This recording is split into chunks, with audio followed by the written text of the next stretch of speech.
খুব স্বাভাবিক চোখেই এক কথায় বলা যেতে পারে ব্যাটসম্যান দারুণ সব শট খেলেন। আর যদি আপনি ক্রিকেটের ভাষায় বলেন তাহলে আপনি দেখবেন ফুটওয়ার্ক, বডি মুভমেন্ট সবকিছুই যেন একেবারেই পারফেক্ট। আশিকুর রহমান শিবলির কথা বলছি। 2005 সালে ফরিদপুরে জন্ম নেওয়া এই ক্রিকেটার এখন বাংলাদেশের উদীয়মান ক্রিকেটারদের একজন। খুব বড় কিছু করে ফেলতে পারেন এই তালিকায় যে কয়জনের নাম আছে সেখানে উজ্জ্বল একজন শিবলি।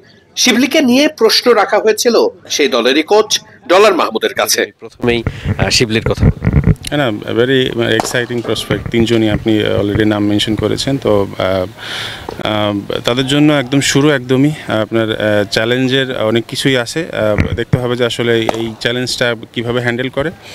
কারণ যখন আপনার একটা প্লেয়ার শুরু করবে, আস্তে আস্তে তাকে জানা শুরু করবে, ইন্টারন্যাশনালও দেখবেন যে আপনার প্রথম 1 বছর 2 বছর ভালো খেলার পরে আসলে চ্যালেঞ্জটা আসে।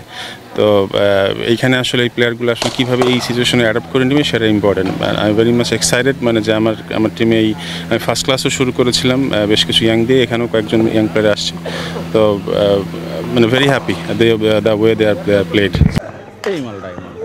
যে কোনো তরুণ উদীয়মান ক্রিকেটার সম্পর্কে বলার ক্ষেত্রে সে দলের কোচরা খুব বেশি উচ্ছ্বসিত হন না, কিছুটা রোয়েশ হয়ে কথা বলেন যাতে করে ওই ক্রিকেটারের পা মাটিতেই থাকে। তবে কোচ ডলার মাহমুদের কথাই কিন্তু একটা ব্যাপার নিশ্চিত, আশিকুর রহমান শিবলি ভবিষ্যৎ বাংলাদেশ ক্রিকেটের যে একজন বড় প্রসপেক্ট হতে পারেন সেই বার্তাটা তাদের কাছেও আছে। আর অনুশীলনে শিবলির এমন ব্যাটিং সে ব্যাপারটা আরো বেশি নিশ্চিত করবে।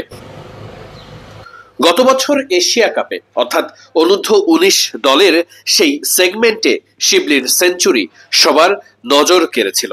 সেই শিবলিকে নিয়েই তখন থেকেই সবার প্রত্যাশা অনেক বেশি। শিবলি এরপর খুব দ্রুতই সিনিয়র ক্রিকেটে যুক্ত হয়েছেন। এবছরই লঙ্গার ভার্সনে অর্থাৎ জাতীয় ক্রিকেট লিগে খেলেছেন, সেখানেও দারুণ করে ফেলেছেন সেঞ্চুরি। অনূর্ধ্ব-19 দল আর জাতীয় দলের মাঝে পার্থক্যটা অনেক, ক্রিকেটের তফাৎ অনেক।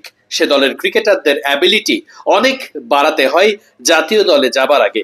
ভারতের শুভমান গিলকে অনুসরণ করেন বাংলাদেশের শিবলি। শুভমান গিল ভারতের জাতীয় দলেও বড় স্টার।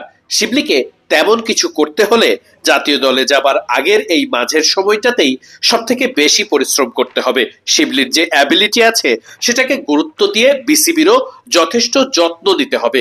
জাতীয় দল আর অনূর্ধ্ব-19 দলের মাঝখানে যে কোচেরা শিবলির জন্য কাজ করবেন তাদেরও যথেষ্টই গুরুত্ব দিতে হবে শিবলিকে নিয়ে। তবেই বাংলাদেশ ক্রিকেট পেতে পারে দারুণ একজন ব্যাটার।